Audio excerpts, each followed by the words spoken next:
A la huelga 100, a la huelga madre, yo voy también. A la huelga 100, a la huelga 1000. Yo por ellos madre y ellos por mí. Adelante, ya está. Bien, damos comienzo al Congreso para reivindicar en el 200 aniversario de su natalicio al gran cofundador del socialismo científico, Federico Engels. Federico Engels nació en el mes de noviembre, este año se hacen 200, y vamos a realizar una iniciativa no muy frecuente, y es, aprovechándonos de la tecnología disponible, 5 organizaciones de formación y de estudio del marxismo de 3 países, 2 del continente americano, 2 de España, se asocian, se unen para poner en marcha esta iniciativa que para todos es inédita. Es un poco inédita porque, como dice el profesor Atilio, no se le ha estudiado suficientemente a Federico Engels. Estamos un poco en deuda con Federico Engels. Ha habido congresos del natalicio de Marx, pero no los ha habido de Federico Engels, lo cual realmente es un retraso, porque, como dice el profesor Sergio, no podemos aprovechar suficientemente lo mucho que de vigente tiene los planteamientos que hace Federico Engels en alianza estrecha con Carlos Marx. Lo que es realmente inédito es, y muy positivo, que la tecnología de la comunicación nos permita conectarnos a compañeros, camaradas, asociaciones que están en Bogotá, que están en Argentina, que están en varias ciudades españolas, con el propósito de sacar adelante un congreso que no es de tipo partidario, es de tipo, vamos a decir, académico-político, donde se van a presentar ponencias, va más allá de un simple curso, pero tratamos de, culminar una experiencia positiva que tiene que ser para nosotros el comienzo de una asociación internacional para reivindicar el acervo ideológico y cultural del socialismo científico y lanzarnos a nuevas iniciativas. Bueno, mi nombre es José Antonio Ejido, soy presidente de una pequeña asociación que se llama Volver a Marx, que nace desde marzo de este 2020, una asociación fraterna y unitaria que, junto con la Fundación de Investigaciones Marxistas del Partido Comunista de España, ya una asociación consolidada con décadas de actividad, son las 2 del Estado español, de España.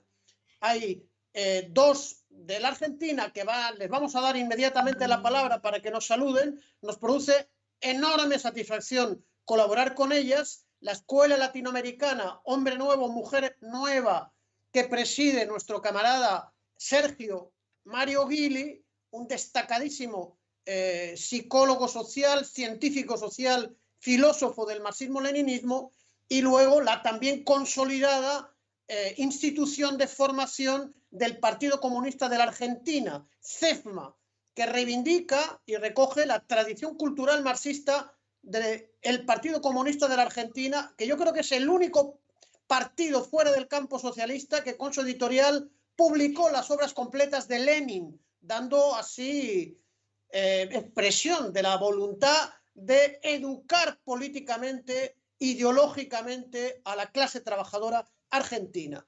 Y por último están los camaradas del Círculo de Estudios Marxistas, que lleva el nombre de un camarada que me van a permitir, espero que no me abran un proceso penal si expreso mi admiración, mi cariño y mi respeto por el comandante Alfonso Cano, comandante guerrillero, antropólogo, jefe del Partido Comunista de Colombia clandestino, caído en la lucha por la paz, que estamos convencidos que la historia reivindicará en su lucha por la felicidad del pueblo colombiano. Discúlpenme si hay algún fiscal por ahí, escuchen para otro lado, pero expresamos aquí nuestro cariño y nuestra satisfacción por esta asociación y por colaborar con ellos.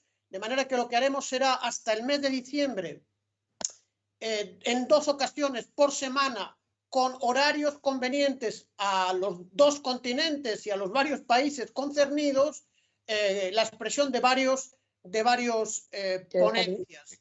Iniciamos con lo que pensamos que es el marxista de lengua castellana más notable de la contemporaneidad, que es el profesor Atilio Borón.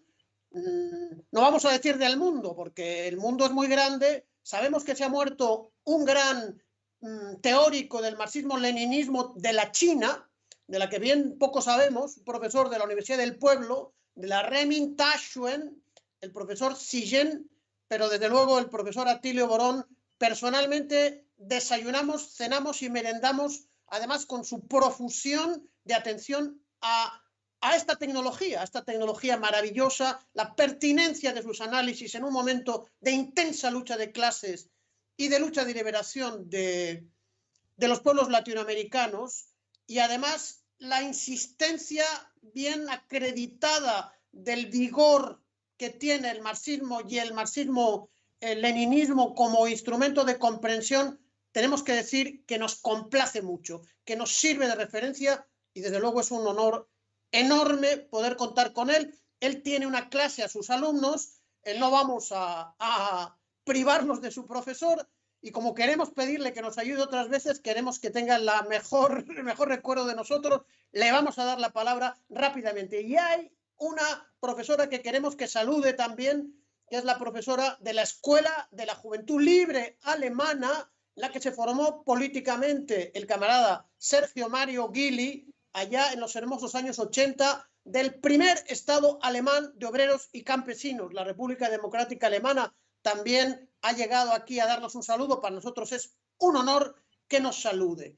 De manera que, agradeciendo la presencia y las personas que nos van a escuchar en directo por varias vías, las que nos escucharán en YouTube, simplemente damos por comenzada este congreso. Le damos la palabra al saludo de cada asociación que lo convoca, y inmediatamente será un honor poder escuchar la disertación. Recomiendo papel y bolígrafo para escuchar al profesor Atilio Borón. Nada más, un abrazo muy fraternal, allende los océanos, como decía la literatura un poco antigua ya. Si os parece, lo mismo el camarada de la ELAF, creo que la CIM no ha venido, el camarada colombiano, el camarada después de CEFMA, para que le dé la palabra al profesor Atilio.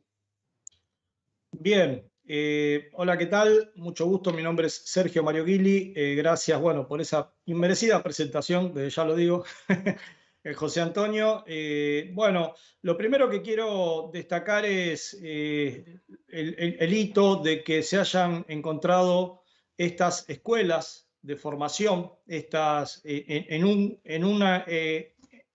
un concepto unitario, de plantear que este 200 aniversario del nacimiento de Engels no solamente no tiene que pasar desapercibido, sino que tiene que ser la base para un fortalecimiento del pensamiento marxista revolucionario.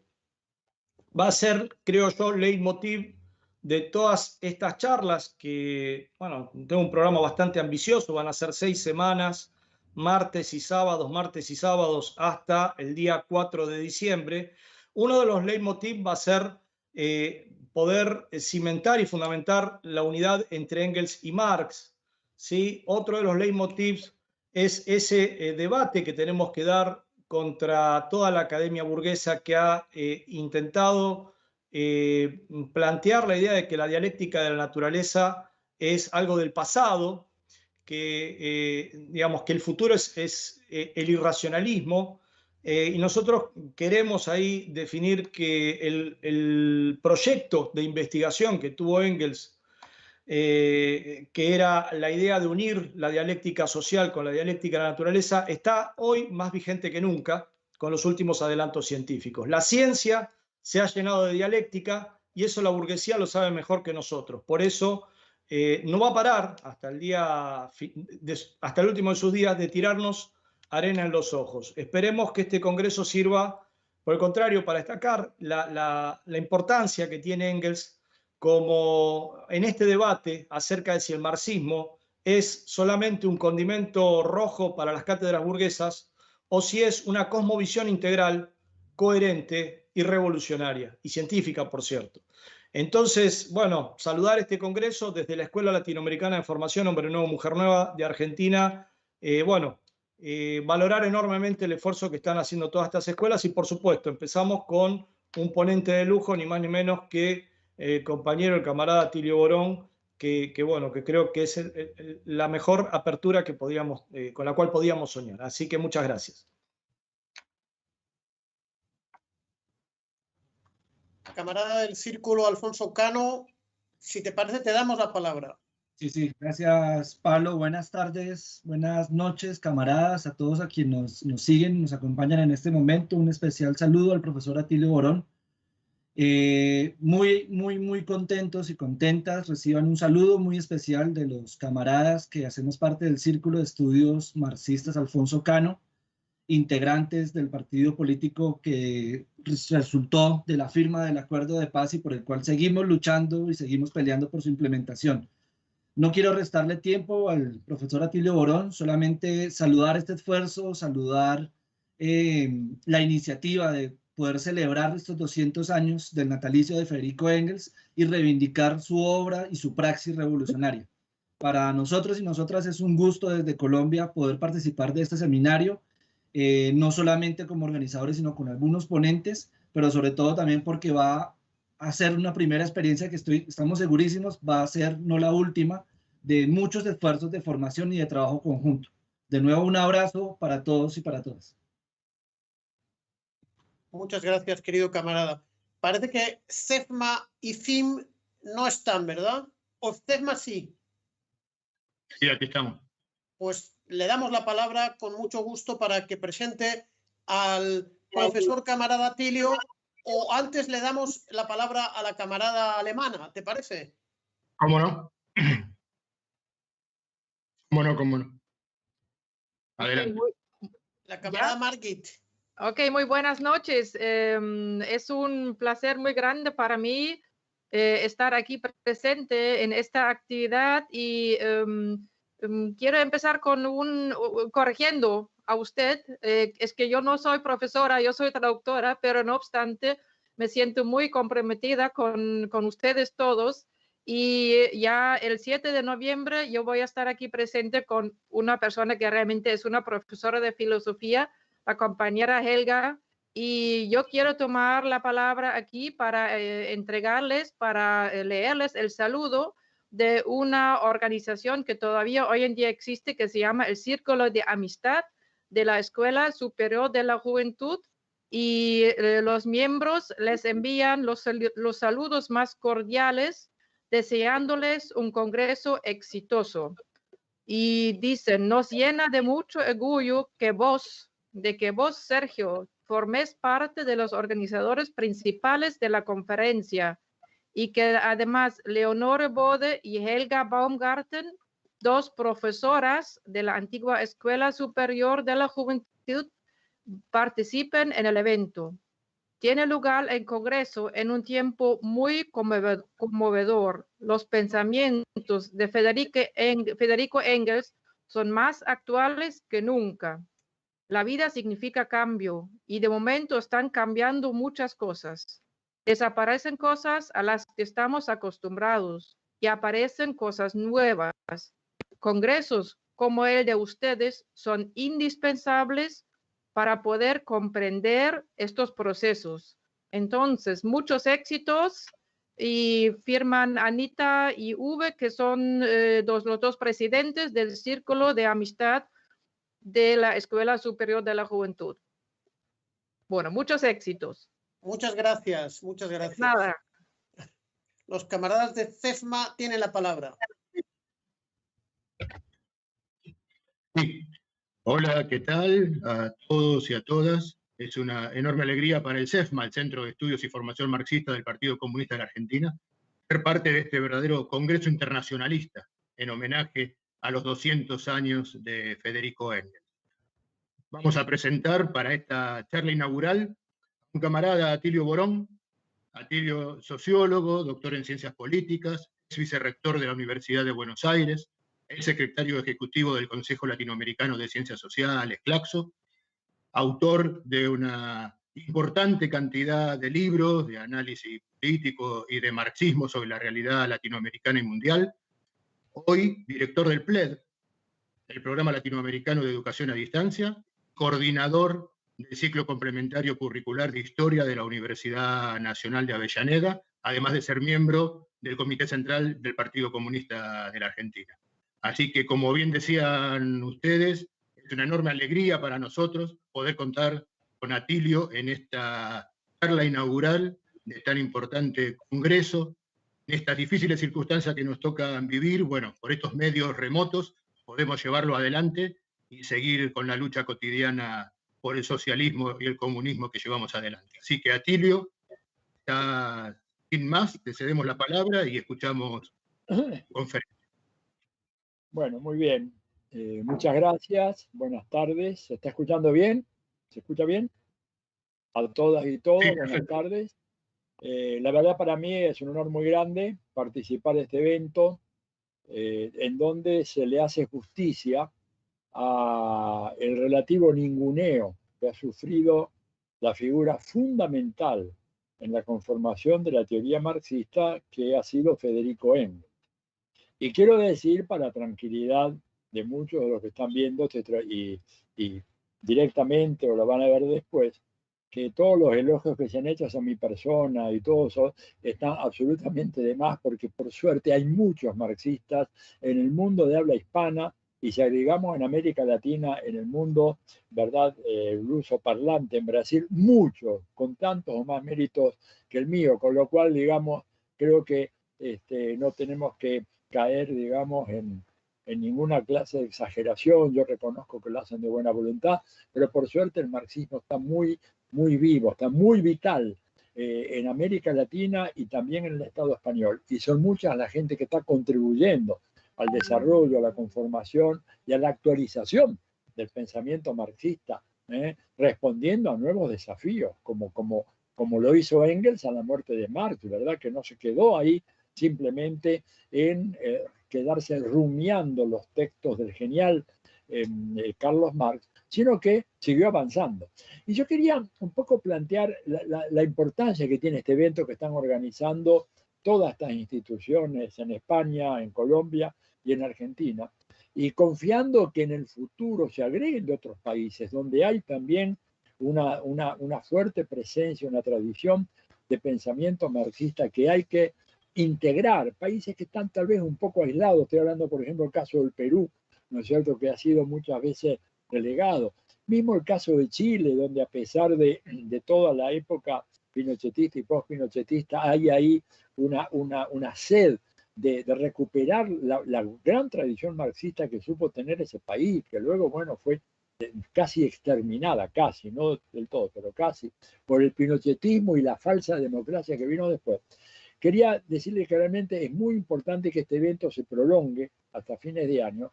Es muy importante que invitemos a esas otras organizaciones, ¿verdad?, como las que también hay en México, porque hay un problema que no solamente puede ser atribuido a los enemigos del marxismo, a los representantes del pensamiento dominante, del pensamiento burgués que tanto ha penetrado en el mundo de las ciencias sociales, sino que inclusive está presente entre nosotros. A ver, ¿quién de ustedes no ha escuchado, por ejemplo, referirse a algún camarada, ¿no es cierto?, o alguna camarada, al manifiesto comunista escrito por Marx? Cuando dicen Marx en el manifiesto comunista, bueno, perdón, es Marx y Engels. Y de hecho los primeros borradores, ¿verdad?, el bosquejo inicial, fue básicamente originado por Engels. Sin embargo, este ninguneo, esta negación de Engels ha penetrado profundamente. Lo mismo cuando mucha gente, yo escucho camaradas, ¿verdad?, en diferentes países, y no solamente en el mundo hispanoparlante, lo he escuchado también en Brasil, lo he escuchado en reuniones en el mundo anglosajón, ¿verdad?, o en Europa, en donde hablando, bueno, sí, como dice Marx en el primer capítulo de Ideología Alemana, bueno, perdón, pero esa obra fue escrita en conjunto, fue una empresa conjunta. ¿verdad? No fue una empresa solo de Marx, pero hay esta idea que presenta a Engels como una especie de mecenas, de escaso nivel intelectual, cuyo mérito mayor era simplemente ser un hombre de una inmensa fortuna, su familia, no él personalmente, su familia, de una inmensa fortuna, y que realmente el sitio que ocupa Engels en la conformación del marxismo es apenas el sitial de alguien que le ayudó a Marx, ¿verdad?, financieramente, a sobrevivir las durísimas condiciones en que tuvo que hacerlo, y nada más que eso. Y este es un grueso equívoco. Yo espero que al terminar este evento, este relanzamiento de Engels a 200 años de su nacimiento, nos sirva para revalorizar y para integrar las aportaciones que ha hecho Engels y que en un momento como el de hoy son realmente extremadamente importantes. Comencemos por reconocer y por recordar que cuando Marx se encuentra con Engels, en aquellos primeros encuentros ahí entre Bélgica y Francia, ¿no es cierto? Básicamente, quien lo convence a Marx de que es necesario hincarle el diente a la ciencia burguesa por antonomasia, que era la economía política, es Engels. No es Marx el que le dice a Engels, ponte a estudiar la economía política, es Engels, el adelantado, el que conocía más eso. Y le dice a este joven, doctor en filosofía, doctor en derecho, una cabeza fenomenal, ¿no es cierto?, como la que tenía Marx, pero que por las razones que podemos comprender debido a lo que era la universidad alemana, de alguna manera la economía política le había sido vedada al joven Marx. Quien le abre esa puerta, que es una puerta fenomenal y es la puerta que hoy nos permite a nosotros, gracias a los desarrollos de Marx y a la colaboración de Engels, entender el capitalismo contemporáneo, quien le abre esa puerta, insisto, no es otro que Federico Engels, que tuvo una suerte que Marx no tuvo, ¿verdad? Porque al fin y al cabo, Marx fue un estudiante universitario y Engels no fue a la universidad. Esto es interesante de entender. Yo creo que la apertura mental que tuvo en muchos terrenos, no solo en la economía política, que tuvo Engels, se debe en buena parte a que no pasó por esa experiencia de domesticación del pensamiento, de encajonamiento del pensamiento que producen las universidades, que producían ya en la época de Marx, que siguen produciendo de una manera aún más fuerte en la época actual, en donde el imperialismo norteamericano y todo su programa de dominación mundial ha hecho del control de los medios académicos, de la prensa, el control del intelecto, del pensamiento, ¿verdad?, uno de los puntales de su dominación a escala mundial. Y esto lo ha hecho no recientemente, porque mucha gente piensa, bueno, esto se debe al desarrollo de las nuevas tecnologías informáticas. No, el imperio tuvo muy claro esto desde fines de la Segunda Guerra Mundial. Y por eso ese enorme programa de becas y subsidios y proyectos conjuntos de investigación, ¿verdad?, para tratar de captar la intelectualidad, la joven intelectualidad, no solamente de América Latina, sino de Europa, ¿verdad? Ahí en la organización del Congreso por la Libertad de la Cultura, a cargo de la CIA en los años de la Guerra Fría, todo esto hablaba de esta preocupación de captar esas mentalidades. Mentalidades que evidentemente en las universidades contemporáneas, bueno, siguen predominando un pensamiento pautado en función del modelo norteamericano de universidad y de la forma de pensar, ¿verdad? La epistemología propia del pensamiento burgués con su tendencia a la fragmentación, al desconocimiento de la historia, al desconocimiento de la dialéctica, como muy bien se señaló aquí recientemente, asumiendo la linealidad de los procesos sociales, todo lo cual contraría los preceptos fundamentales del marxismo, a los cuales Engels contribuyó de una manera extraordinaria. O sea, yo creo que esta revalorización es importante, no solamente porque le hacemos justicia a una personalidad extraordinaria del movimiento comunista internacional, sino porque además nos enriquecemos y hacemos que la gente, los camaradas, las camaradas puedan acudir a leer los textos de Engels, en donde hay una verdadera cantera de instrumentos, de conocimientos, de experiencias que enriquecerían muchísimo nuestro análisis. Yo les cuento mi experiencia personal, ¿verdad? Yo estaba en esa misma postura, digamos, era para mí Marx era el pensador y Engels simplemente había sido un colaborador, una especie de asistente de investigación, o ni siquiera eso, un espíritu, un mecenas, un filántropo.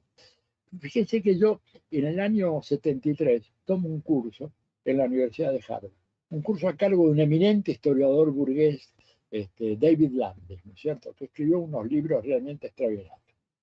Mi sorpresa fue mayúscula cuando veo como bibliografía obligatoria para estudiar la condición de los sectores obreros, de las clases populares y del proceso de industrialización en Europa a mediados del siglo XIX, nada menos que el texto de Engels, la condición de las clases obreras en Inglaterra.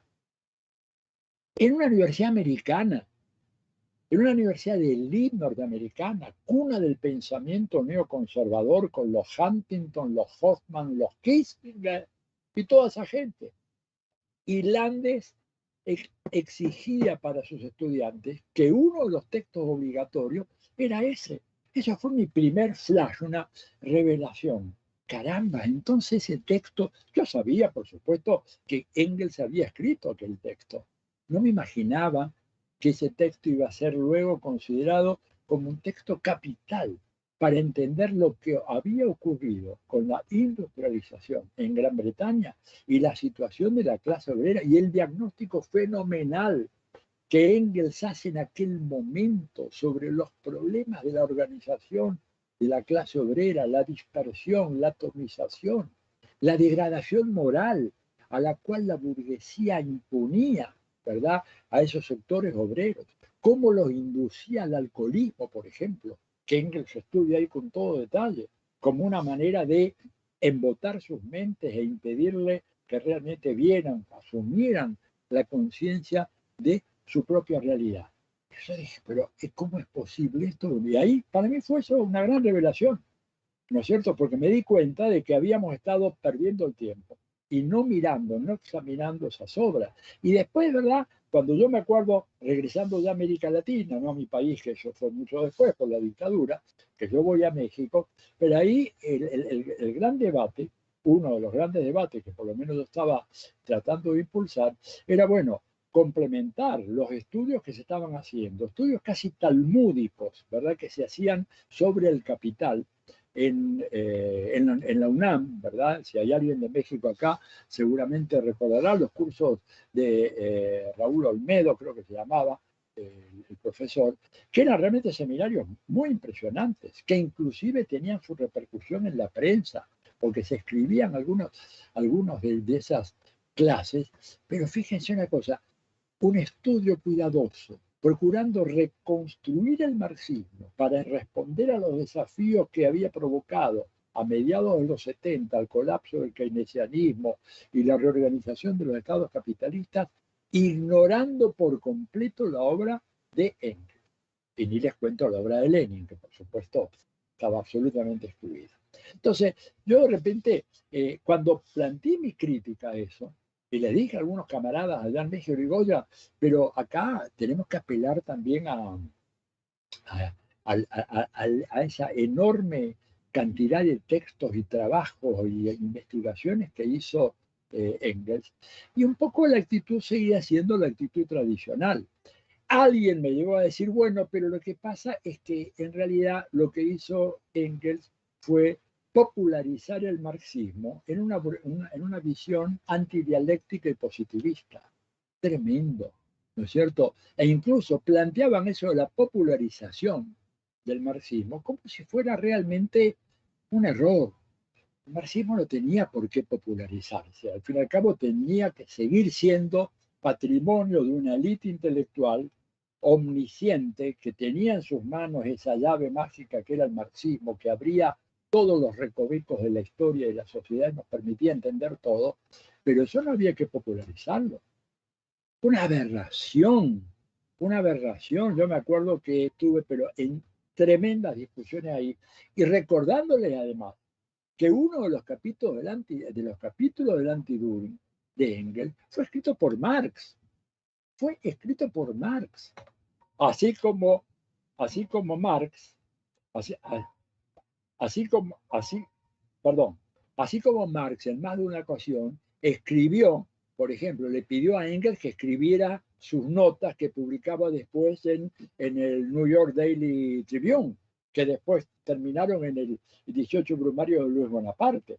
O sea, estamos hablando realmente del ninguneo de un personaje de una estatura fenomenal, que por suerte popularizó el marxismo, que creo que hoy tenemos que volver a avanzar en esa dirección, porque no podemos pretender hoy en día, en las condiciones del mundo actual y en el proceso de, deseducación de masas que ha logrado instalar la derecha a nivel mundial, el capitalismo en todos los países, una especie de embrutecimiento de la sociedad, ¿no es cierto?, manipulada por perversos medios de comunicación que utilizan las peores técnicas de propaganda para engañar a la gente.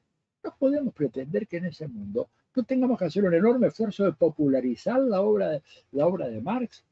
No le podemos pedir a la gente hoy, a nuestra gente hoy, a los jornaleros, a los trabajadores que han sido privados de educación, que apenas pueden terminar una educación primaria, inclusive que no se la dan con un mínimo de calidad en la mayoría de nuestros países, decirle, oiga usted, fájese con los 3 tomos del Capital y empiece con el fetichismo de la mercancía y entienda todo eso.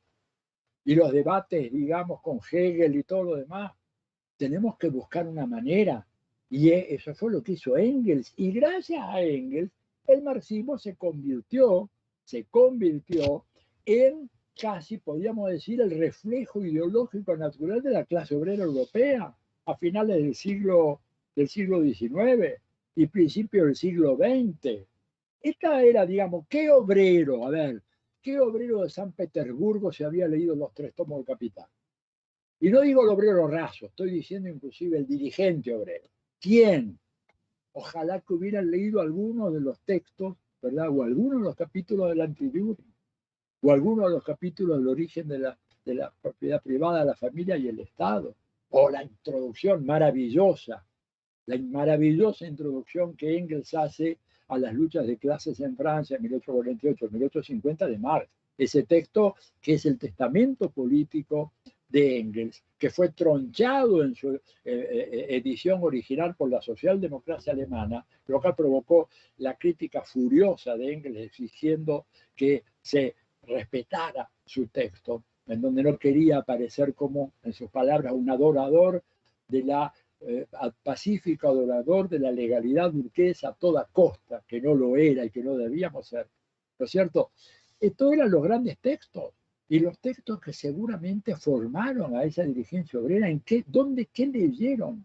¿Qué leyeron si no? Inclusive gente como Lenin o como Trotsky hablando, digamos, de la experiencia, o Bukharin, la experiencia de la revolución rusa, del proceso revolucionario ruso, o la dirigencia de la socialdemocracia alemana, ¿no es cierto? El Kautsky en sus mejores épocas. Digo, él sí estudió a fondo el Capital, sobre todo el primer tomo, porque cuando uno mira el texto de Kautsky es básicamente una reflexión sobre el primer tomo del Capital.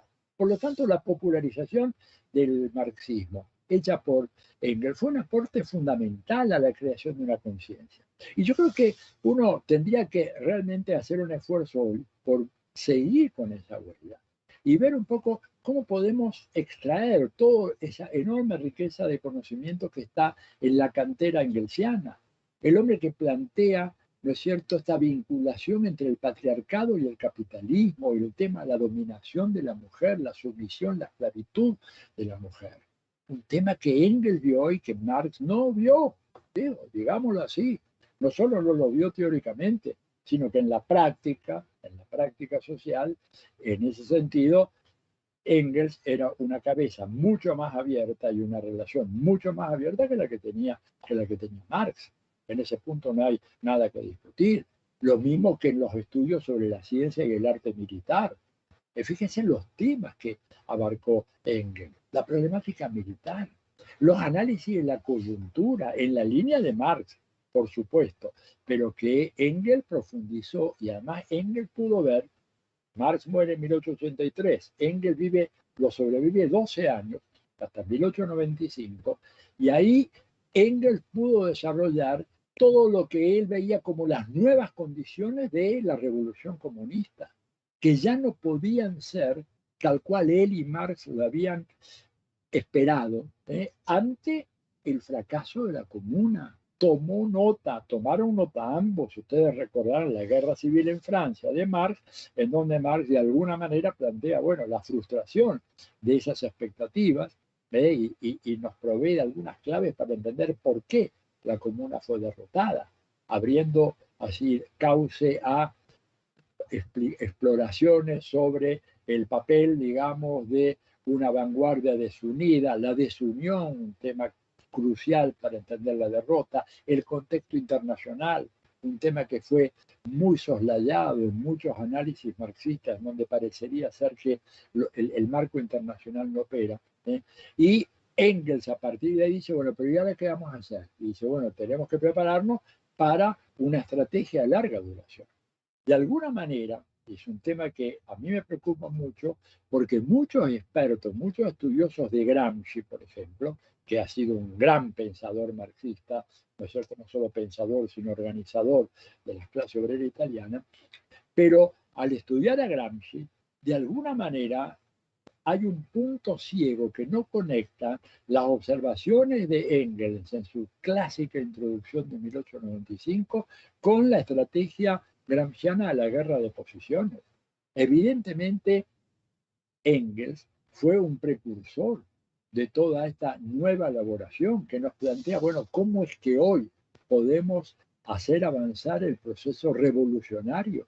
¿No es cierto? Sin caer en el evolucionismo, sin caer en el reformismo, pero teniendo en cuenta que las condiciones, ¿verdad?, para esa revolución, como él mismo dice por ahí, una revolución en donde se hacía a la cabeza de con una gente consciente, una dirigente consciente a la cabeza de masas inconscientes. Esa fórmula ya no va más, dice Engels. Tenemos que dar, por lo tanto, una enorme batalla ideológica, eso que con Frei Betto en diversos escritos hemos llamado la alfabetización política, la necesaria alfabetización política que comienza por repolitizar. Repolitizar quiere decir hacer consciente a grandes masas de las poblaciones en América Latina y en Europa, donde sea, de que la prédica del neoliberalismo y de los capitalismos en contra de la política, el culto a la antipolítica, la crítica a todo lo que fuesen estrategias de acción colectiva y constitución de sujetos colectivos, ha sido la gran trampa ideológica que le ha permitido a ellos estos 50 años de predominio casi absoluto, pero que esa época está tocando a su fin y que con la pandemia, evidentemente, el capitalismo va a tener que enfrentar condiciones extraordinariamente difíciles que abren una posibilidad, un punto de posible bifurcación histórica que va a depender en gran parte de que nosotros logremos transmitir ante las grandes masas populares la idea de que hay una alternativa al capitalismo, que el capitalismo no es lo único que existe ni que puede existir, y que esto supone, en línea con lo que decía Engels, un trabajo ideológico de base y de organización permanente, concebir al sufragio universal, más allá del resultado o no, como un instrumento que nos permite hacer avanzar nuestras ideas, difundir nuestras ideas, hacer que nuestras ideas de alguna manera se instalen en la sociedad. Tarea enormemente difícil, porque son sociedades en las cuales los enclaves autoritarios existen y son muy fuertes, y hoy en día encuentran en los medios de comunicación de masas un elemento fundamental precisamente para embotar a la población, para despolitizar a la población, para hacer que sea más fácil para la burguesía ejercer su dominio.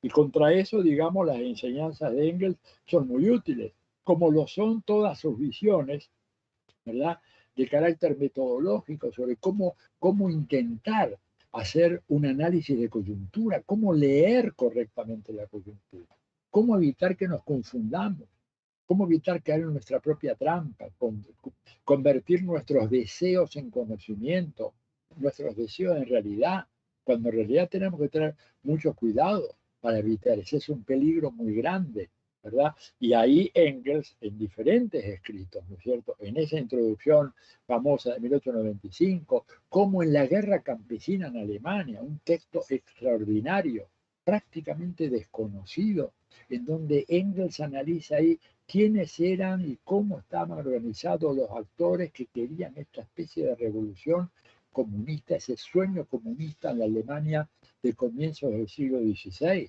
Un análisis fenomenal que habla de los sujetos políticos, de su organización, de su conciencia, de su estrategia y tácticas de lucha. Muchas veces los problemas que tenemos en la izquierda es que hay tácticas sin una estrategia adecuada.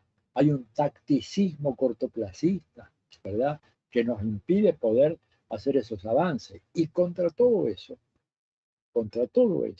las observaciones de Engels nos dan un antídoto fenomenal. Lo mismo que sus análisis sobre los problemas, digamos, de la conquista del Estado. ¿Qué significa hoy la conquista del Estado? Y una vez que conquistemos el Estado, que hemos conquistado el poder, el Estado, una de las manifestaciones que tiene el poder de la burguesía. Pero conquistar el Estado tiene que significar muchas más cosas que simplemente llegar al gobierno. Varios gobiernos ha habido en América Latina que han llegado, gobiernos progresistas de izquierda que conquistan el gobierno, pero no conquistan el Estado. Y Engels plantea esa distinción fundamental, cómo atacar los fundamentos del orden social capitalista, cómo atacar esa injusta distribución de la riqueza, cómo avanzar y de qué manera, cuál es la estrategia adecuada según la correlación de fuerzas de cada país para lograr la socialización de los medios de producción, que se dice muy fácil, pero hacerlo es una tarea muchísimo más complicada. ¿Cómo hacemos eso? ¿Cómo hacemos para luchar hoy en el mundo de hoy contra el poder fenomenal que tienen los medios de comunicación, que propalan toda clase de mentiras, que se han convertido en infames agencias de propaganda al servicio de los intereses más reaccionarios de las clases capitalistas? El periodismo que se ha convertido simplemente en un instrumento de propaganda para la derecha. Miren la prensa de todo el mundo hispanoamericano, cuáles son los grandes diarios que salen en defensa de Julian Assange, un gran periodista que expuso los crímenes del imperialismo y que por eso lleva años en la cárcel y que probablemente vaya a ser expatriado, vaya a ser enviado a los Estados Unidos para que en un juicio sumario lo condenen o a muerte o de por vida. Y cuando lo condenan de por vida es para mandarlo a una cárcel para que una banda de criminales y narcos lo maten a puñaladas a los 2 o 3 días de estar en la cárcel. Ni un medio de los grandes medios de América Latina dice una palabra de Julian Assange.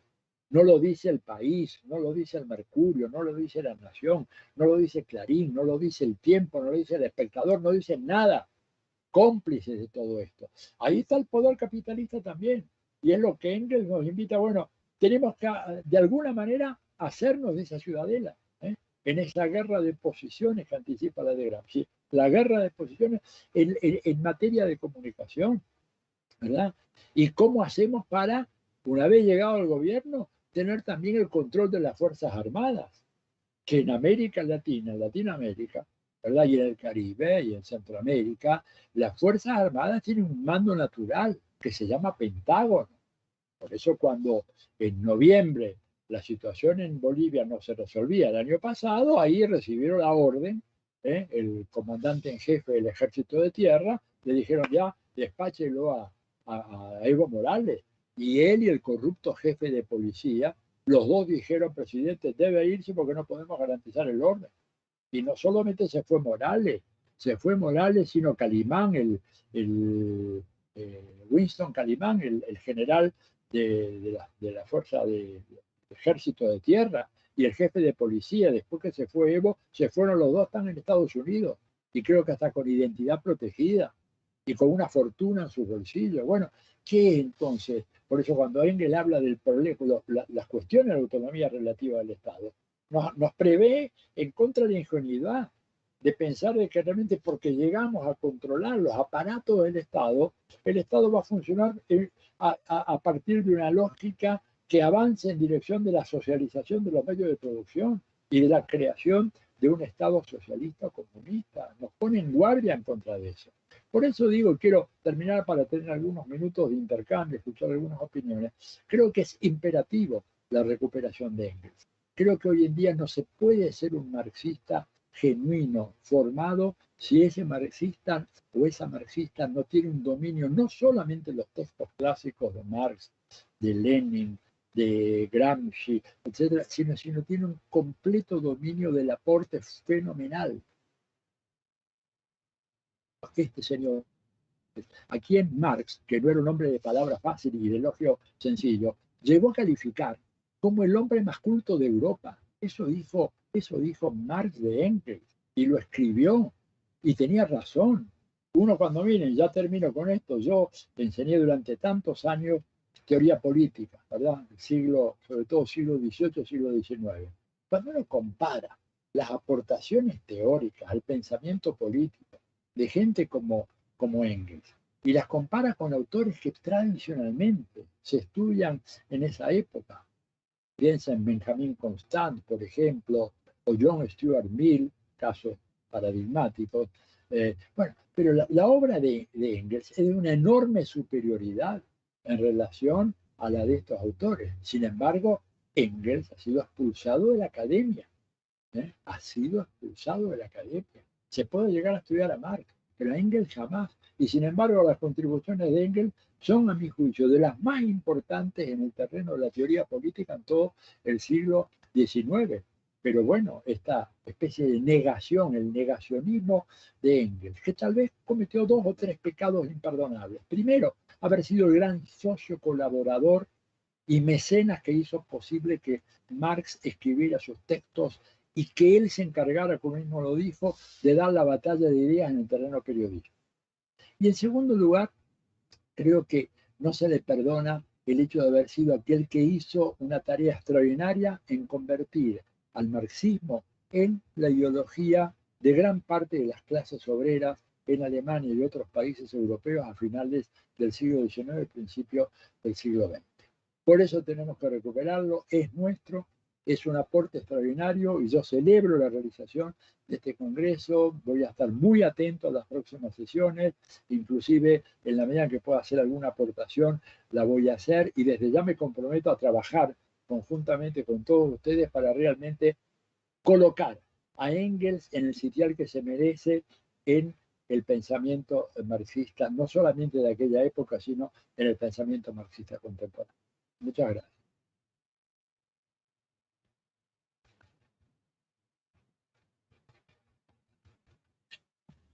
Bien. Muchas gracias, Atilio.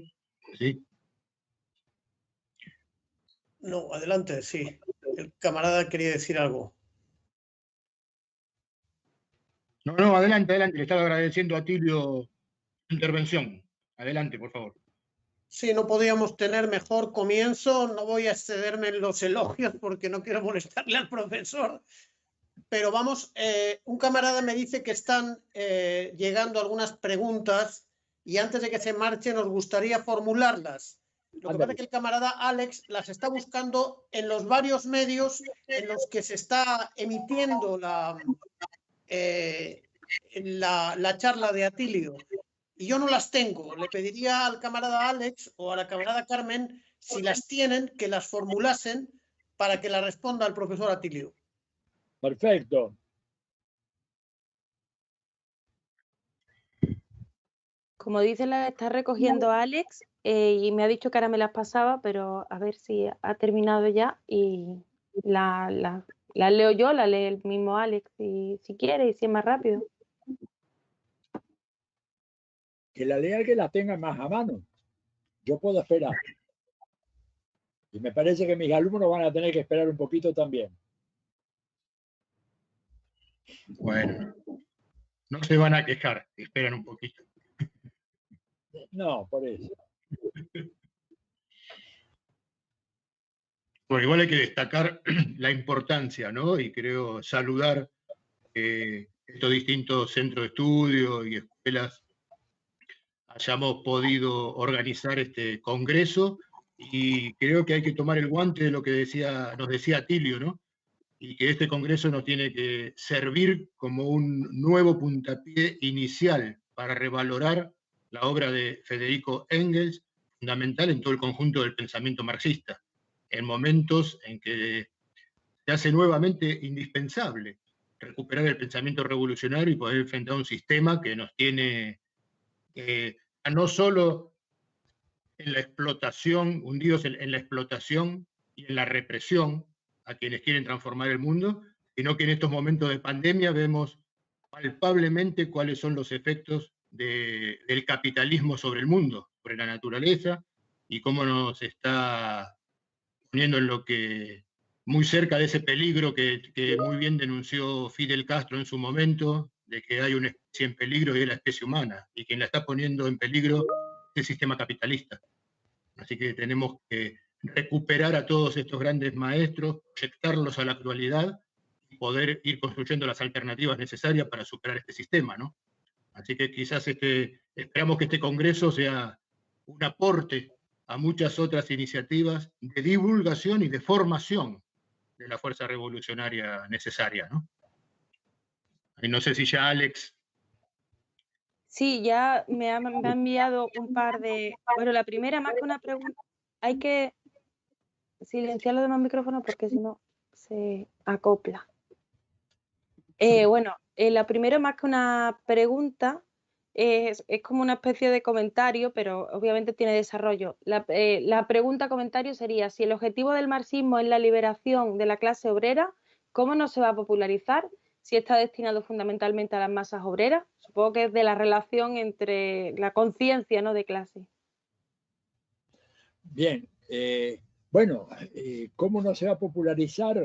Desgraciadamente, porque a veces ha habido en las organizaciones que se inspiran en el marxismo un descuido de la tarea de formación política y de avance en el combate ideológico, desgraciadamente. Yo creo que ese es un problema muy, muy fuerte. Y a veces porque, reconozcámoslo, no es sencillo hacer una tarea de popularización de las grandes tesis del pensamiento marxista sin que esto provoque su vulgarización o su tergiversación. Yo voy a poner un ejemplo para mí muy importante, que fue la obra que hizo, por ejemplo, Marta Harnecker en Chile. Marta Harnecker, en el momento en que gana Salvador Allende las elecciones, la ponen al frente a ella una editorial del Estado, la editorial Quimantú, y empezó a sacar cuadernillos semanales sobre el pensamiento marxista, explicando de una manera muy detallada y muy sencilla, muy accesible, lo que era la plusvalía, lo que era la tasa de ganancia, lo que era la explotación capitalista, lo que era el imperialismo, lo que eran las clases sociales, lo que eran las luchas de clases, etc. Es muy interesante ese esfuerzo que hizo ella, pero fíjense una cosa, los doctores del marxismo, entre comillas, aquellos que conciben al marxismo una clave talmúdica, ¿no? Como aquellos rabinos que se pasan leyendo la Biblia, inclinándose así y recitando los textos que están ahí en la Biblia. Tenemos también en el marxismo algunos rabinos talmúdicos que tienen esa interpretación. La fulminaron con sus críticas, pero no, la cosa es mucho más compleja, pero claro que es mucho más compleja. Pocas cosas en el mundo social son más complejas que entender el fetichismo o la mercancía, pero de alguna manera tienes que explicárselo a la gente y por supuesto no puedes decirle, mire, lea usted a Hegel y lea el debate de los jóvenes hegelianos en Alemania a un campesino semianalfabeto o a un poblador, digamos, o a un jornalero hiperexplotado con educación primaria incompleta en cualquier gran ciudad de acá, en Buenos Aires, en Bogotá, en Río de Janeiro, mismo en algunas periferias en España. Alguien tiene que explicar eso de una manera sencilla. Por ejemplo, a ver, el tema de la plusvalía. El tema de la plusvalía es un tema, por supuesto, complicadísimo también, pero puede haber ejemplos muy sencillos. En la UNAM se hizo una investigación, que yo por ahí tengo, si quieren después se las puedo pasar a los organizadores, en donde se demuestra, con un estudio empírico, que un jornalero, que en México de esos que están en el sector informal, que son millones, porque gran parte de la clase trabajadora mexicana, desgraciadamente, está en la informalidad. no tiene relaciones formales de dependencia. Hay algunos que sí, pero yo diría que la mayoría son gente que sale a ganarse la vida a diario y por eso no hay pandemia ni virus que valga. Tienen que salir a vender tacos o a vender mango o frutas o lo que sea, ¿no es cierto? Porque viven de eso. O conchavarse en algún trabajo, ¿verdad? Por día que le pagan un jornal en obras de construcción o lo que sea. En ese estudio de la UNAM se comprobó que un jornalero típico de la Ciudad de México produce en las primeras 9 minutos de su jornada de trabajo el valor suficiente para que el patrón le pague por las 8 horas de trabajo restantes, las 8 horas de su jornada de 8 horas. Es decir, el patrón lo contrata por 8 horas, con los primeros 9 minutos este trabajador o trabajadora ya produjo lo necesario para que el patrón le pague por su salario y él se queda con lo que este trabajador o esta trabajadora produzca en 7 horas y 51 minutos. Bueno, esto puede ser una manera muy, muy tosca de explicar lo que es la plusvalía, pero tiene la ventaja de que el ejemplo es concreto, real, y la gente puede entenderlo de una manera muy sencilla.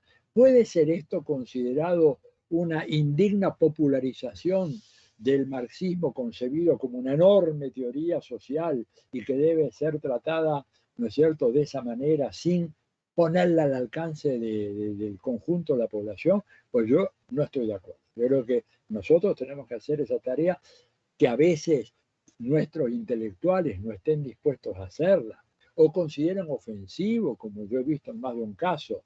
No quiero yo hacer ninguna tarea que implique, como me dijeron en un caso, estereotipar mi razonamiento o dejar de lado la refinación de mi pensamiento para que el conjunto de la gente sepa. Es más, me han dicho, y muchos compañeros, escriben para sus camaradas del grupo intelectual del partido, o escriben para sus colegas, no escriben para el hombre y la mujer corriente de nuestros países.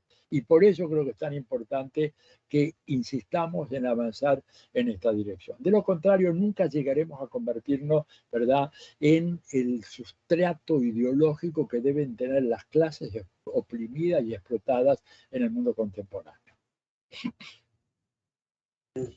Bien, la siguiente pregunta es un poco de contexto actual, que pregunta cuál es su lectura marxista sobre la realidad chilena y de Latinoamérica en este momento. Bueno, yo creo que esto puede ser para otro seminario, digamos, porque yo puedo simplificar un poco, pero dar una imagen, pero no le voy a rehuir a la pregunta, decir lo siguiente. A ver, estamos en un continente que es el continente más importante para el imperialismo norteamericano. El imperialismo norteamericano puede perder, y lo digo con absoluto conocimiento de causa, no lo puedo explicar acá, pero hay un libro mío que pronto va a estar accesible fácilmente en las redes, ¿verdad? Se llama América Latina en la geopolítica del imperialismo. El imperialismo norteamericano puede perder cualquier país de Europa, puede cualquier país de Asia o de África, no puede perder ni uno de Latinoamérica o del Caribe. No puede perder la pequeña islita de Granada, 300 kilómetros cuadrados, 70.000 personas, población total. Invadida salvajemente, fusilado su grupo dirigente en el año 1983 por orden de Reagan. ¿Por qué? Bueno, porque los americanos, a ver, cuando uno lee el pensamiento, no los liberal americanos, los académicos que realmente dicen la verdad, con todo respeto dicen cualquier cosa. Hay que leer a los halcones, a los que representan realmente al poder imperial. ¿Qué dicen ellos? La estabilidad y la seguridad nacional de los Estados Unidos depende que en la gran isla americana que va desde Alaska a Tierra del Fuego, no haya ningún gobierno que se oponga a los designios de Estados Unidos o que atente contra los intereses de Estados Unidos o que conflictúe a la política exterior de los Estados Unidos. Después, en otros países que hagan lo que quieran. Mismo Europa Oriental, Bielorrusia, Polonia mismo, etcétera, no importa. Si se puede conservar, mejor. A ver, ¿conocen a ustedes alguna campaña que haya sido hecha de una manera sistemática, sanciones económicas, ofensiva diplomática, mediática, etcétera, en contra de Laos, Laos tiene un gobierno de recontraizquierda. Y sin embargo, ¿qué pasa? Pues está en Asia, al demonio con Asia, fucking Asia, como dicen los americanos. ¿Qué nos importa? Laos, sí, a veces de vez en cuando una declaración del Departamento de Estado condenando, pero Venezuela, por Dios, amenaza la seguridad nacional y a los intereses estratégicos de Estados Unidos. Cuba, 60 años de bloqueo. ¿Por qué? Porque es la región más importante del mundo. Entonces, la gran coyuntura de hoy América Latina es un imperio en descomposición, un imperio en declinación. Y lo digo responsablemente. Hay muchas fuentes, los mejores analistas estadounidenses del imperio, no los críticos del imperio, reconocen que Estados Unidos está en una pendiente declinante, que su poderío ya no es el de antes. Y esto lo hacen porque, como dice Noam Chomsky, esa gente no le puede mentir a sus gobernantes. No le puede mentir a la clase dominante del imperio diciéndole, va todo viento en popa, señores. Y no, oiga, el avión está perdiendo altura. El avión está perdiendo altura y va a seguir perdiendo altura. Y por lo tanto ya no tenemos el poderío de antes, ¿verdad? Entonces, en ese contexto, América Latina adquiere una relevancia fenomenal, porque América Latina y el Caribe son la retaguardia estratégica de un imperio en declinación. Y por eso toda esta gran ofensiva que se lanzó a partir del famoso ciclo progresista y de izquierda de Chávez, de Evo, de Correa, de Tabaré, de Pepe Mujica, etcétera, etcétera, etcétera, de los Kirchner en la Argentina, de Lula y de Dilma, de Daniel Ortega. Por eso la contraofensiva brutal, que tuvo un gran éxito, ¿verdad? En parte por errores propios. Acá en la Argentina se pierde una elección que no tendría que haberse perdido. En Uruguay el año pasado se pierde inexplicablemente una elección a mano de una derecha retrógrada, oligárquica, proimperialista, por un puñado de votos, ¿verdad? Se perdió. Pero fíjense los nuevos vientos. Se vuelve a ganar en Bolivia. En Chile se ha abierto todo un proceso que es muy interesante y que está dirigido a cambiar de una manera muy significativa esta correlación de fuerza. Vamos a tener elecciones en febrero en Ecuador y es muy probable que en Ecuador la fórmula del correísmo vuelva a ganar en esas elecciones. Y tenemos, digamos, vientos de cambio moderados acá en la Argentina, en México, una Venezuela que resiste, que no es poca cosa, Nicaragua que resiste, Cuba que resiste. O sea, en ese contexto, evidentemente con la burguesía lanzada a destruir las democracias, con tal de reafirmar su poderío y sobre todo el poderío de Estados Unidos, que es el gran director de orquesta de toda la derecha latinoamericana e incluso diría yo europea. Fíjense las manifestaciones en España o las manifestaciones anti-cuarentena acá en la Argentina o las que hay en España, acá, las consignas son las mismas. ¿Por qué? Bueno, porque Estados Unidos hace tiempo que viene organizando la Internacional de las Derechas con el señor Steve Bannon, ¿verdad? Que ha estado actuando abiertamente en España, en Brasil, en Argentina, bajando una línea estratégica de acción y tomando los manuales de Eugene Sharp para desestabilizar gobiernos democráticos. O sea, mi análisis es que estamos en un punto de inflexión en donde es muy probable que en los próximos meses comience a haber un cambio de rumbo en varios países de América Latina y que la reacción del imperio puede llegar a ser muy, muy violenta. Porque ellos pueden perder allá Laos o pueden perder Nepal o bueno, ya se han acostumbrado a que no pueden sacarse de encima a Kim Jong-un en Corea del Norte, pero acá no están dispuestos a perder y van a dar una gran batalla y hacer todo lo que sea necesario. Y nosotros ante eso tenemos que poner una gran unidad de las fuerzas antiimperialistas y de izquierda, dejando de lado debates que nos sean absolutamente esenciales y reconociendo la realidad de la correlación de fuerzas que nos coloca a nosotros en una situación en donde no tenemos condiciones ni objetivas ni subjetivas para analizar, utilizar lo de Lenin, para pegar el gran salto revolucionario que queremos. Porque si es por las condiciones objetivas, el proceso de inmiseración de Latinoamérica en los últimos años ha sido formidable.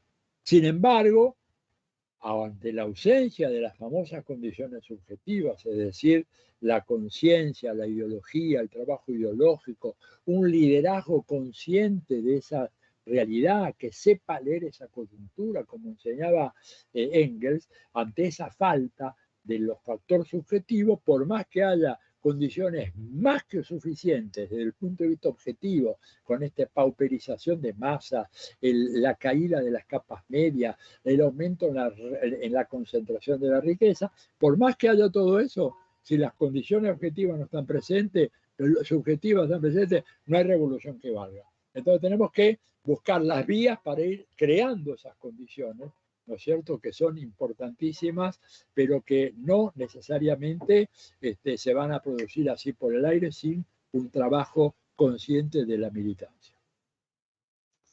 Bueno, aunque hay más preguntas, la siguiente, el compañero Sergio Mario Guili de la ELAF tiene la mano levantada, supongo que quería hacer alguna pregunta, algún comentario. Adelante. Sergio. Muy bien.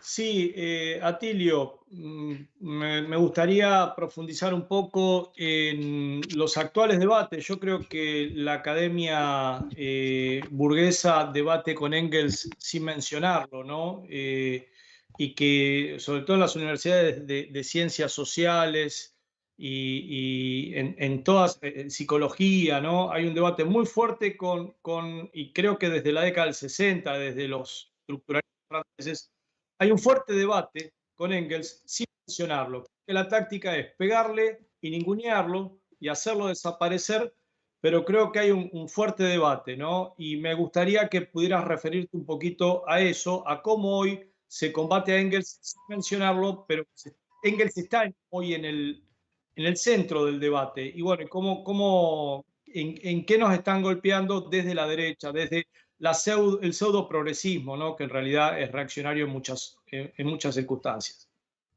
¿A quién te referirías? ¿A qué autores? Digo un poco para ubicarme en la respuesta, Sergio. ¿A qué autores? Por ejemplo, Lévi-Strauss, ¿sí? Si uno ve las teorías de Lévi-Strauss y su antropología estructural, claramente es un alfil que ha movido la burguesía para intentar tapar las teorizaciones de Engels, ¿no? Por dar un ejemplo, y muchos otros, ¿no? Digo, desde Sartre, negando la posibilidad de una dialéctica de la naturaleza, etcétera, etcétera.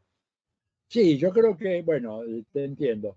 No, yo creo que eso sí, obviamente ha sido una contraofensiva muy fuerte y como vos decís muy bien, negando la existencia del adversario, lo cual es una forma muy ruin, ¿verdad?, de entablar un debate, porque ni siquiera lo identificás. Le estás pegando, pero sin tener la valentía de nombrarlo, y al nombrarlo de alguna manera invitarlo a debatir con vos.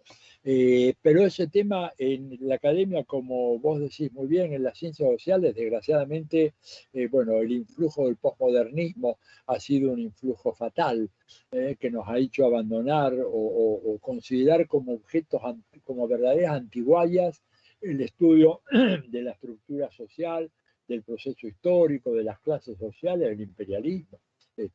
Y eso porque, bueno, porque el triunfo, ¿verdad?, del posmodernismo, en donde prácticamente implica la disolución de la idea de sociedad. No solamente la idea de concebir a la sociedad simplemente como un texto, y carente, por supuesto, de estructura, de historia, de sujetos. Eso ha hecho, ¿verdad?, ha contribuido a la desmovilización general, no solamente la base social, que realmente está muy lejos de estos debates, pero sí a introducir un enorme elemento de confusión ideológica en el seno de las organizaciones políticas, que caen a partir de ahí en posturas, vos lo decías muy bien, Sergio, objetivamente reaccionarias, y que por lo tanto es más que imprescindible salir a dar un debate. Bueno, yo tengo acá un mensaje que me están diciendo, lo esperamos, profesor. Yo dejaría acá, creo que realmente ha sido muy así entusiasta este debate, muy alentador escucharlo y muy provocador, y quisiera que, bueno, tuviéramos ocasión de proseguir en el curso de los próximos meses, de algún otro momento, tomar algunos de estos cabos sueltos que han quedado y sí comprometerme a difundir mucho la obra que que se haga en el marco de este seminario, porque creo que es algo que hoy el marxismo contemporáneo necesita con absoluta urgencia. Así que bueno, sin más, yo me despido acá, no sé, dejo la palabra en manos de los organizadores si me dan la autorización y ya me retira mi clase, ¿sí? Muchas gracias, querido profesor. Retírese, pero no muy lejos, que contaremos con usted. Mil gracias en nombre de todos. Gracias de verdad. Van a contar conmigo y les mando un gran abrazo y hasta la victoria siempre. Gracias, gracias, querido. Gracias, querido profesor. Un gran abrazo, ¿eh? Muchas gracias. Un gran abrazo. Adiós. Adiós. Muchas gracias. Bien, tal vez podemos dar por concluida con algún comentario de los camaradas organizadores, si os parece, ¿no? ¿Qué os ha parecido, Sergio? Antonio, me parece, ¿eh? ¿Perdón? ¿Perdón? ¿Tienes, Sergio, algún comentario respecto a la intervención de Atilio?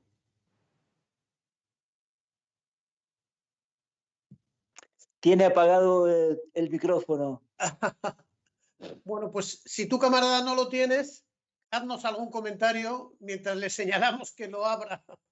Bueno, soy Coco de la ELAF también. Para mí una maravilla. Para mí todo el estudio es muy grande, ¿no? Pero yo siento que lo de Atilio Borón hoy hasta por momentos me conmovió. Muy, muy interesante, muy interesante. Y poniendo mi esfuerzo en seguir estudiando todos estos temas. Muchísimas gracias. Gracias a ti, querido camarada. Le voy a decir a Sergio. Bueno, ahí lo prendió. Por mi parte, simplemente, bueno, creo que la locución ha tenido una unidad profunda entre teoría y práctica. Me parece que apuntó a temas nodales de lo que es la idea de la revolución en Latinoamérica y en el marco de la lucha popular, la necesidad de plantear fuertemente la teoría marxista en todos los planos, ¿no? Y en ese marco me parece que Engels, digamos, el planteo que hizo Atilio de Engels como un elemento central en la reflexión marxista es volver a poner las cosas en su lugar luego de décadas de anti-engelsianismo del marxismo occidental y, por supuesto, un golpe de parte del posmodernismo que directamente ni lo menciona, pero que efectivamente están golpeando esa idea, la del marxismo como cosmovisión, que es la que tan claramente, como Atilio, haciendo un poco de historia, lo definió, ha defendido Engels en aquella inmensa obra escrita con Marx, que es el Anti-Düring, que hizo que el proletariado europeo se pase para la fila del socialismo, ¿no? Y me parece que en ese sentido quiero destacar también todo el público que a través de YouTube estuvo siguiendo esta actividad. La verdad que es una alegría poder decir que ha habido de todos nuestros países compañeros y compañeras, camaradas que han saludado este encuentro de Guatemala, de Honduras, de Quitilipi, Chaco, de Colombia, de México. Y la verdad que es el inicio soñado de esto que hemos intentado hacer, que estamos intentando hacer, que es este Congreso Engels Vive. A todos les decimos, por supuesto, que esto no termina acá, que esto es recién el comienzo y que, por supuesto, el sábado vamos a seguir estando y bueno, y que queremos que esto, más allá de que ahora van a venir otras intervenciones, ¿no? Esto sea un Congreso que pueda sacudir el pensamiento iberoamericano en términos de la importancia que tiene Engels como constructor de la teoría revolucionaria del proletariado. Simplemente eso.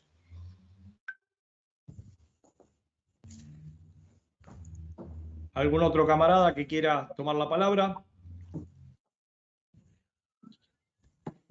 Sí, pero creo que hemos tenido un muy buen comienzo para este congreso, ¿no? Con esta charla de Atilio, en donde nos convoca a reafirmarnos en el marxismo y a seguir teniendo muy en claro todos nuestros debates que toda la teoría revolucionaria que llevamos adelante tiene como objetivo central transformar la sociedad, transformar este mundo y derrotar al capitalismo, ¿no? Entonces esa vinculación constante que Atilio siempre hace entre la teoría y la práctica, como bien decía Sergio recién, es una de las líneas fundamentales que proponemos constantemente desde los distintos espacios de formación del pensamiento revolucionario y de la práctica revolucionaria, y exposiciones como la de Atilio son una puesta en práctica de este marxismo transformador que estudia la realidad concreta del mundo, de nuestra región, de cada uno de nuestros países, el claro objetivo de transformarlo y tener bien en claro cómo se maneja el enemigo y cómo tenemos que trabajar para tener las mejores condiciones para enfrentarlo y poder derrotarlo. Creo que, como siempre, Atilio en sus exposiciones logra hacer una síntesis de este pensamiento marxista vivo e interpelador de la sociedad que nos toca vivir. Así que creo que hemos tenido un muy buen inicio. Esto recién empieza, como bien también se decía recién, y augura un muy buen congreso. También tiene que ser el inicio de muchas otras actividades, encuentros y unidad de voluntades para seguir adelante en estos desafíos de transformación que tenemos. Así que creo que por lo menos desde los organizadores estamos plenamente satisfechos. Por los comentarios que estuve viendo también en YouTube, creo que todos y todas quienes nos acompañaron también han sacado mucho provecho de este primer encuentro del Congreso Internacional Engels Vive. Muchísimas gracias, felicitaciones a los organizadores y especialmente a quienes han estado a cargo de la difusión, de todo el trabajo técnico para poder haber llevado adelante este primer encuentro, que seguramente seguirá funcionando de la mejor manera en los encuentros por venir. Muchísimas gracias. Gracias, querido camarada. Compartimos tu punto de vista. Es un inicio entusiasmante y yo no quiero cerrar sin recordar que el sábado próximo hemos previsto 2 intervenciones, ¿no? En 3 horarios. El camarada Edi Sánchez, que es profesor de Geografía Política y doctor en Economía de la Universidad Complutense de Madrid, que es el director de la Fundación de Investigaciones Marxistas, dará una intervención sobre la militancia política de Engels, principios del comunismo, 1847, periodo de la Liga. Inmediatamente después, el camarada Hernán Randi, que es director del CEFMA, Centro de Estudios y Formación Marxista Héctor Agosti, del Partido Comunista de la Argentina, dará, perdón, me he equivocado, la de Hernán será militancia política de Engels y la de Edi Sánchez, contexto social de la obra de Engels, en 3 horarios para 3 países. 12 horas del mediodía en Colombia, 10:30, perdón, en Colombia la de Edi, 12:30 para la Argentina, 16:30 para España. Y la de Hernán, 12 para Colombia, 14 de la Argentina, 18 horas para España. De manera que queremos recordar la convocatoria por la misma vía que el comienzo de este congreso Engels Vive, 1820-2020, que empieza desde luego con los mejores augurios, con la brillante intervención del profesor Atilio, efectivamente uniendo teoría y práctica, rescatando a Engels como, bueno, lo que fue, el constructor genial junto a Carlos Marx de la teoría que ha dado un giro copernicano al mundo, como decía el profesor venezolano Núñez Tenorio, ¿no? Injustamente relegado, pero nos ha tocado a nosotros ahora reivindicarlo. Por mi parte, a nombre de Volver a Marx, nada más, un abrazo fraternal a todos vosotros, particularmente a los organizadores, con el agradecimiento a los camaradas que han estado con los ajustes técnicos, con los afiches y con todo el trabajo de difusión del Congreso, ¿no? Trabajo infatigable que hace que estemos mucha gente y vayamos a estar más, desde luego, en diferido por vía de YouTube y otras vías. Si el camarada colombiano tiene alguna intervención, el camarada Jorge, algún saludo, yo por mi parte le cedo gustoso la palabra. Gracias, camarada. Me sumo a las palabras de Sergio y de Marcelo. Ha sido una maravillosa intervención inaugural de nuestro Congreso. Una charla que me atrevo a denominar magistral de parte del compañero Atilio Borón, y que revitaliza, que nos demuestra la vitalidad y la potencia del pensamiento revolucionario del marxismo y particularmente de Federico Engels. Por eso el título que le hemos querido dar a este congreso de Engels vive su pensamiento, vive el pensamiento marxista, y lo revitalizamos también a partir de este tipo de encuentros que, como lo dije hace un momento, estoy seguro no será el último esfuerzo que vamos a hacer conjuntamente. De parte del Círculo de Estudios Marxistas Alfonso Cano desde Colombia y del Partido FARC, un abrazo para todos y para todas, y que venga un gran congreso para nosotros. Maravilloso. Muchas gracias, camarada Jorge. Y un saludo, camarada Sergio, un saludo, camaradas del CEFMA. Con esto yo creo que, si os parece, podemos dar por terminada la sesión inaugural del Congreso Internacional. José Antonio, reiterar la invitación, va a ser el día sábado a ver si no me confundo, 10:30 hora Colombia, 12:30 hora Argentina, y con el nuevo horario sería 16:30 hora España, cuando hablarán Hernán Randi y el compañero Eddie Sánchez, ¿sí? ¿Estamos de acuerdo? Exacto, exacto. Y hay un afiche allí para recordarlo bien. Bien, a todos los que han participado, por supuesto, con mucho agrado, si nos pueden ayudar a difundir esta iniciativa, me parece que se ha juntado una cantidad de camaradas que van a poder brindar herramientas para la lucha popular, ayudarnos a difundirla, sería realmente algo muy positivo para que este Congreso pueda llegar a quien queremos que llegue, que es al pueblo militante, a los luchadores y las luchadoras de toda la Iberoamérica, ¿no? Eso simplemente. Y recordar que es una inscripción gratuita, muy fácil de hacer, cuesta 50 segundos, y animamos a todos los amigos y camaradas que se inscriban. Muy bien. Por mi parte nada más, un abrazo. Un abrazo y nos vemos el sábado. Nos vemos Muchas el sábado. gracias, muchas gracias. Hasta el sábado, ¿eh? Un gran abrazo. Muchísimas gracias. Chao, cuídense. Chao, Margui. Muchas gracias a todos. Hasta el sábado. Marilena Bolsa, poeta argentina. Tantas veces me mataron, tantas veces me morí. Sin embargo estoy aquí resucitando. Gracias estoy a la desgracia y a la mano con puñal, porque me mató tan mal. Y seguí cantando, cantando al sol como la cigarra, después de un año bajo la tierra, igual que sobreviviente que vuelve de la guerra. Tantas veces me borraron, tantas desaparecí, a mi propio entierro fui sola y llorando.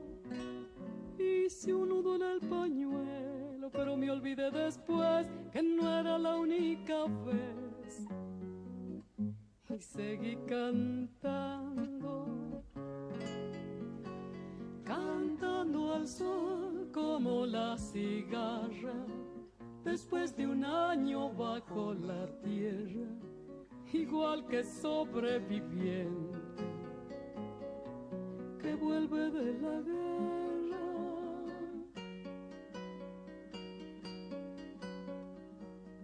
Tantas veces te mataron, tantas resucitarás, cuántas noches pasarás desesperando, y a la hora del naufragio y la de la oscuridad alguien te rescatará para ir cantando.